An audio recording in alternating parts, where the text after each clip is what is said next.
हमरा बुझाइया गछौरी कोनो हलवाई के मिठाई छै।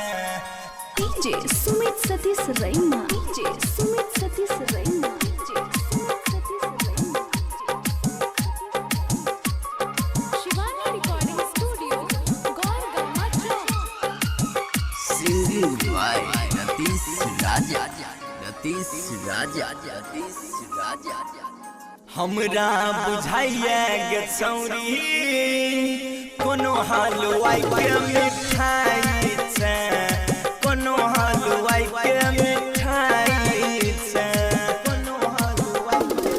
हमरा बुझाइया गछौरी कोनो हलवाई के मिठाई छै, कोनो हलवाई के मिठाई छै।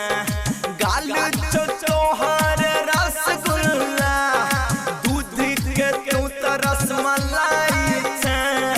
हमरा बुझाइया गछौरी कोनो हलवाई के मिठाई छै, कोनो हलवाई के मिठाई छै, कोनो हलवाई के, कोनो हलवाई के मिठाई छै, कोनो हलवाई के, कोनो हलवाई के मिठाई छै।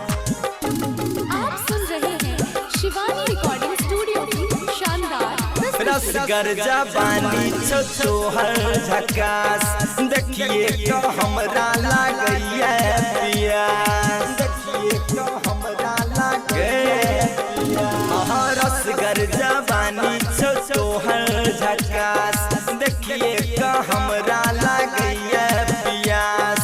हमरा खिया दे गई रस पिया दे, देखिए तो दूर किया जाई छै। हमरा बुझाइया गछौरी कोनो हलवाई के मिठाई छै, कोनो हलवाई के मिठाई छै। गछौरी हमरा बुझाइया गछौरी कोनो हलवाई के मिठाई छै, कोनो हलवाई के मिठाई छै।